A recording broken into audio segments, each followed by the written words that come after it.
AutoCAD দিয়ে double door তৈরি করে দেখাবো। সর্বপ্রথম লাইন নাও, এল লিখে এন্টার। এদিক থেকে 5 ফিট, কত ফিট? 5 ফিট। আমাদের পার্টিশন ওয়ালটা 5 ইঞ্চি, এদিকে 5, এদিকে 2, 2, এদিকে 1, এদিকে 3।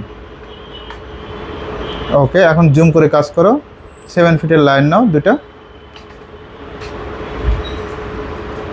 7 ফিট। একইভাবে আবার 7 ফিটের লাইন নিতে হবে। এখন অবজেক্ট সিলেক্ট করে মিরর করে দিবা, জাস্ট ক্লিকের কাজ, দুইটা ক্লিক করবা, মিরর, এমআই লিখে এন্টার। একটু মাউসটা আপ ডাউন করবা, নো লিখে এন্টার। তারপর সার্কেল নেবা, সি লিখে এন্টার, কি লিখে এন্টার, ক্লোজ করে দাও, সি লিখে enter.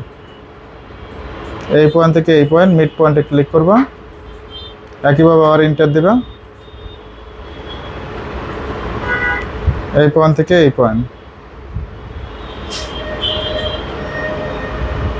Mid point, just click করবা। তারপর টিআর লিখে ডাবল এন্টার।